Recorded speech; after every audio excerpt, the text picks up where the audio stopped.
How's it going? This is Fox back again for sound design tutorials. Another Serum tutorial today. I'm going to show you how to make this pad. It's taken from a track that I'm working on. It's sort of a melodic dubstep track. This is the sound we're going to be going over today.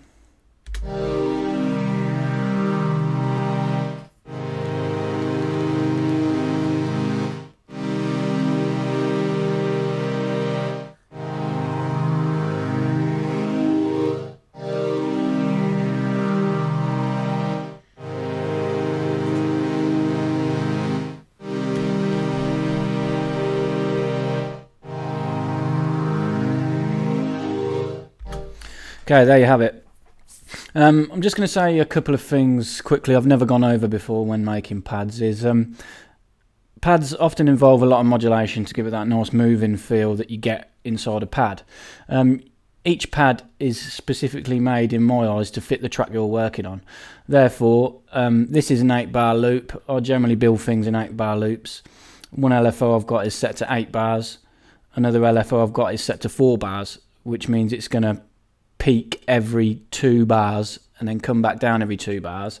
The 8-bar one is going to peak every 4 bars and come back down another 4 bars.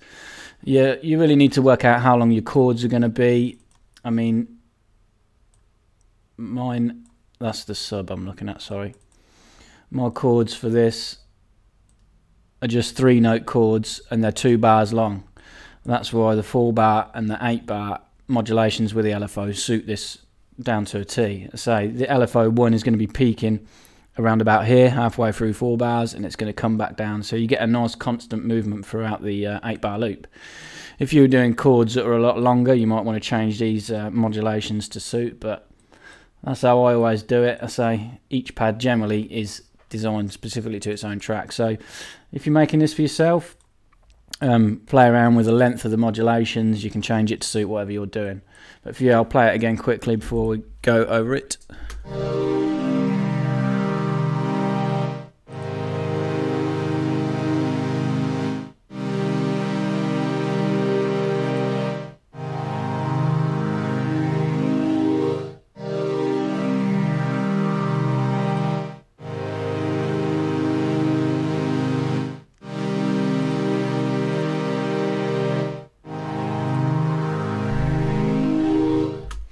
Okay, there you go. I'm going to go ahead and initialize this preset. Okay, Oscillator A I use. Oh, I'll just say quickly, these chords that I've got playing here are around about C the 2 mark. So when you're playing these, if it sounds a bit low, then you need to pitch them down. That's where my chords are started. So yeah, Oscillator A is one of the pulse width ones in the digital. In the analog, it's the Juno.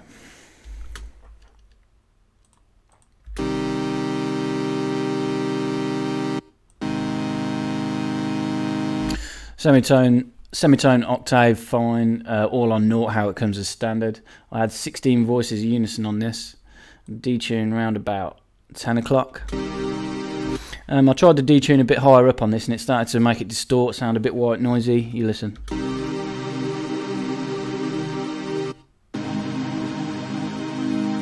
Creating too much of a white noise hiss, which was really cutting through. So when I made it originally, I had it higher up, but I've toned it down to about 10 o'clock on the clock dial. Blend, I had more prominence on the 2 center frequencies, 2 center voices, so I had it on 12 o'clock.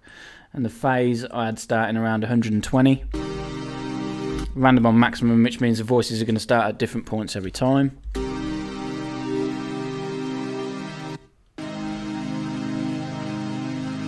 Wavetable position I had set around 13, 14. We're going to modulate this later on.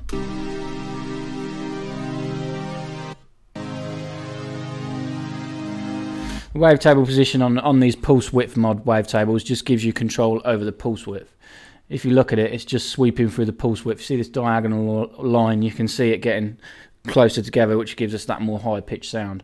But also we have the opportunity in this warp mode to modulate the pulse width as well. So I've got slight modulation, quite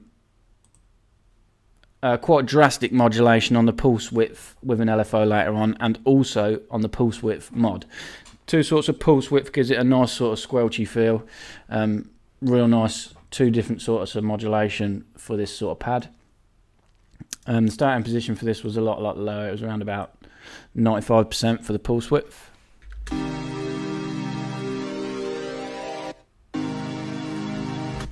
Okay, we'll set LFO1 up now, because this is what I use to modulate the pulse width for oscillator A. LFO1, kept the trigger mode to off. This means it's not going to re-trigger every time a new chord is pressed, which is what we wanted it. We wanted it to bridge 2 chords in this pad, so it was going to take 4 bars to do its cycle. So we set the rate to 4 bars. Rise, delay and smooth I didn't touch. BPM, sync it to the BPM and keep it anchored. So yeah, we'll drag this, modulate the wavetable around 68.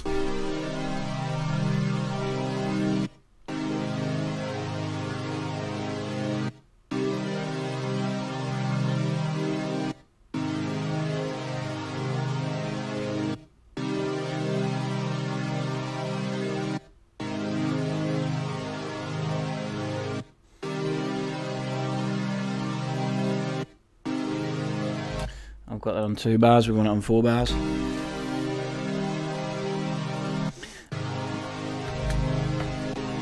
Want it to modulate the pulse width as well. This one I didn't have it all the way around, the pulse width in the warp mode.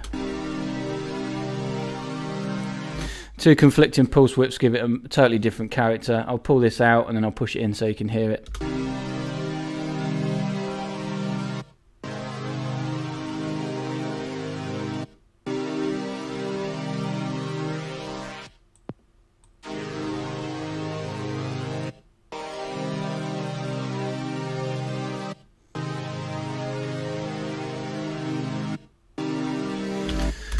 It's quite a subtle difference actually, not as much as I thought, but it still does make a difference having the 2 pulse widths modulated. Yeah, so we're going to go to oscillator B now.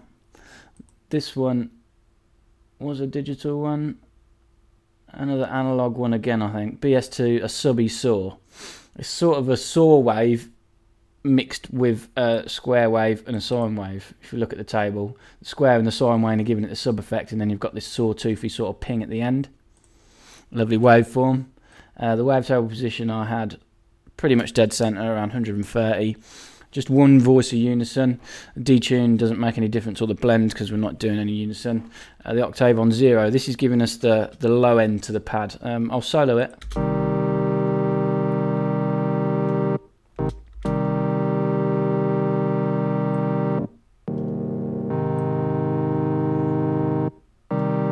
I'll say the low end at the lower end. That being on a constant without anything being modulated on the wavetable was nice. I did put pulse width on the warp mode again for this oscillator, but I used a different oscillator for this, a slower one to modulate it. For this I used LFO2. What I did is I just backed off the curve slightly so it was a little bit more, it's not so constant as a triangle when you do this. You're going to get faster points and slower points. It's going to get faster. It's going to get faster towards the, because I have this set on 8 bars, it's hard to explain. It's going to get faster towards the 4th bar and then the end bar. You'll see it speed up and slow down when we modulate the pulse width.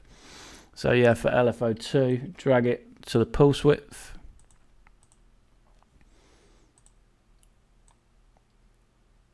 Just a tiny bit.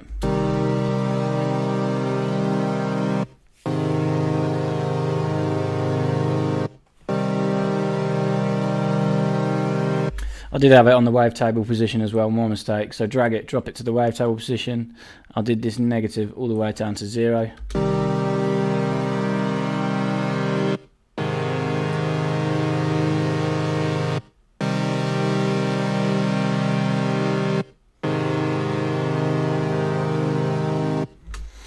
Okay, nice and easy, nice and straightforward. The main amp envelope, envelope 1, I always do this with my pads. I'll back the attack off so it comes in a little bit more gently, not so abrupt, and give it a tiny bit of release.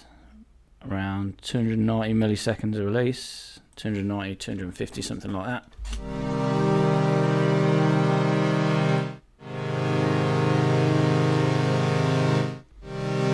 Just eases.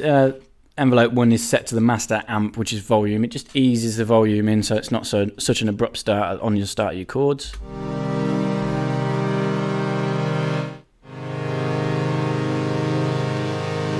That's it. I didn't use a sub oscillator at all for this. I didn't use any noise source.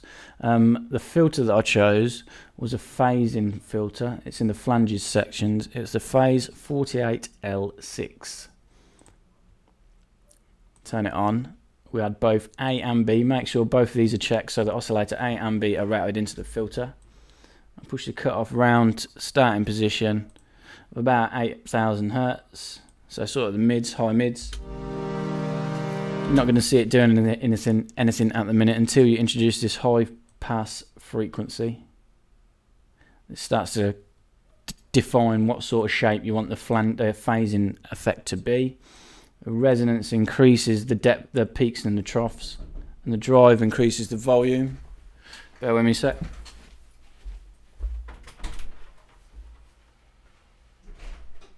Hello. All right, mate. Tom.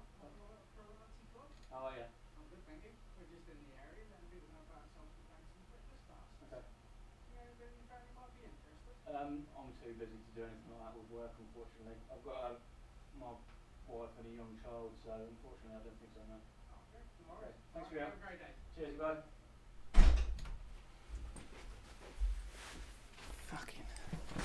Somebody trying to sell me karate lessons. Got time for that shit. Alright, where were we? Phasing filter. Yeah, the resonance increases the peaks and the troughs. It defines the sound more, and the drive is like the volume for the filter. Anything above this line is an increase in volume for the filter. If you drive it too much, it can get a bit distorted, but I had it around about 38%. We're going to modulate this cutoff with this same nice slow LFO, the 8-bar LFO, and we're going to modulate it negative. So from its original position, these frequencies are the only ones that you're going to hear really. This one's just cutting out frequencies.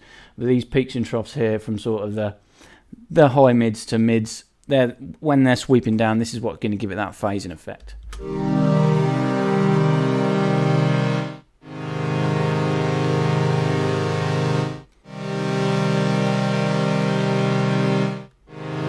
It shows it jumping in the graph when a new note's played, but it automatically goes back to the position where it were because we've got the trigger mode on off. As I say, the LFO is sort of free running in effect. As the chords come in, the LFO is just working behind it.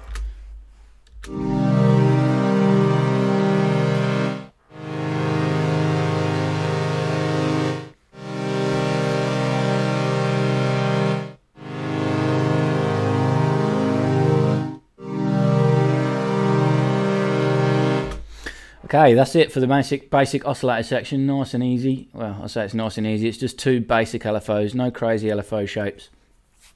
Nice constant movement, different speeds, giving it some variation. So yeah, for the effects, I chose the hyper dimension for an effect. This is two effects in one actually. It's hyper and then dimension. Hyper is like some more unison voices that you stack on top of the whole sound. The rate I had at around about 2%. Detune for these new voices about 11%, and I kept the new unison voices on 4%. And the mix around about 19%.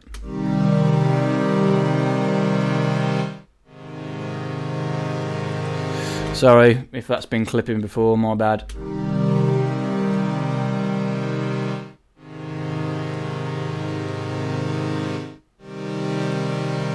The dimension is like a dimension expander in massive. It just pushes everything out wide. The size I had around 30%.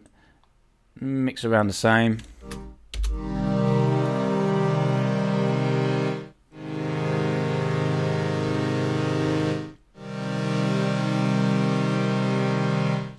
I don't know whether you noticed when I played the sound originally, I should have spoke about this actually. It's got some like vowel-y qualities, but I haven't used a vowel filter at all. It's just a phase filter.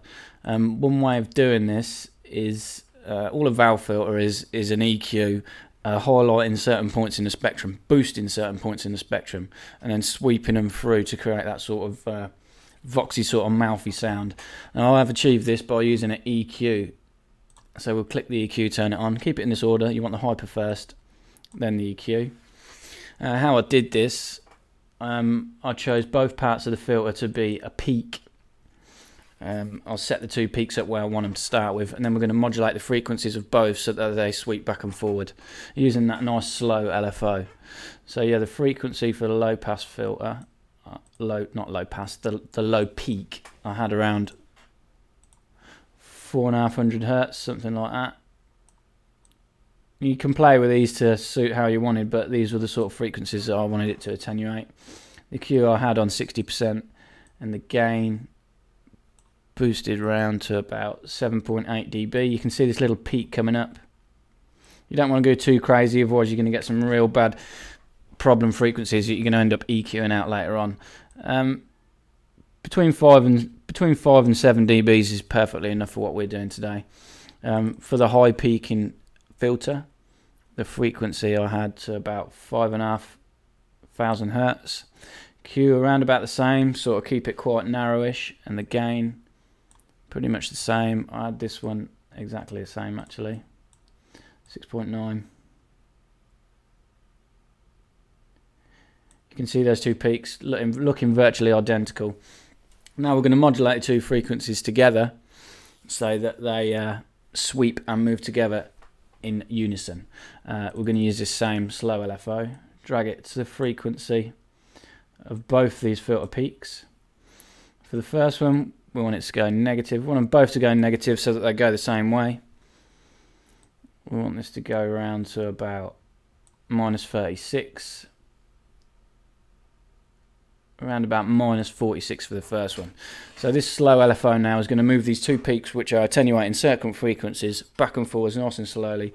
Goes well nice with a phasing filter. Yeah, it gives it that sort of vowely. It almost make it sound like this pad's humming.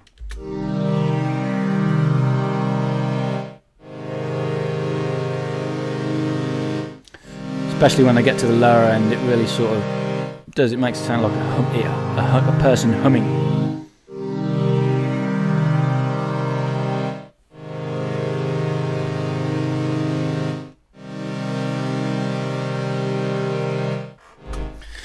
There you go, neat little trick, modulating the peaking frequencies and the EQ inside Serum. All I did now was compress the hell out of it, just to keep everything in check. The threshold I had at -15 dB.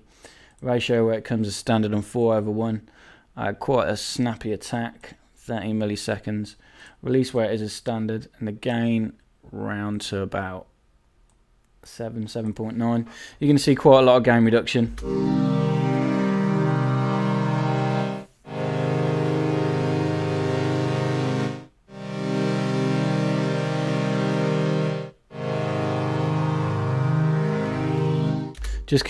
Just helps sort of hone everything in and keep it nice and well. I wanted it within the track. You can do your compression outside Serum. It is quite a good compressor actually. It works different to most compressors, whereas normally you would pull the threshold down. This one, the threshold starts at 0 dB and you push it positive to where you want it. It takes a little while to get used to if you're not used to compressors, but that is it. That is the patch done. Nice and straightforward.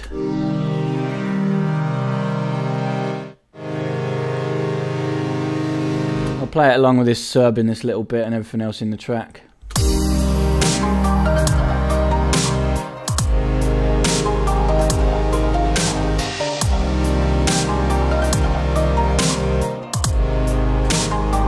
I've got some sidechain compression on the actual channel that I'll bring in now so you can hear it pumping along with the pad, along with the beat.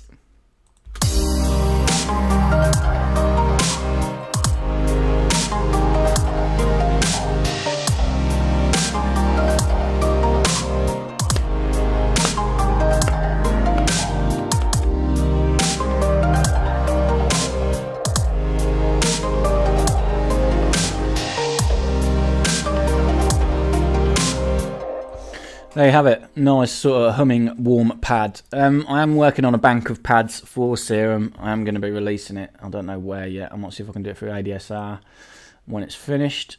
There's going to be around about 30 pads, all of them as far from each other as I can. I'm not going to design them for any special genre. I'm going to try and make a broad spectrum of pads. This thing does pads brilliantly with the different LFOs and the different shapes you can draw in. These phasing filters are awesome for pads also. I say this track is a work in progress. I am doing this on my live streams.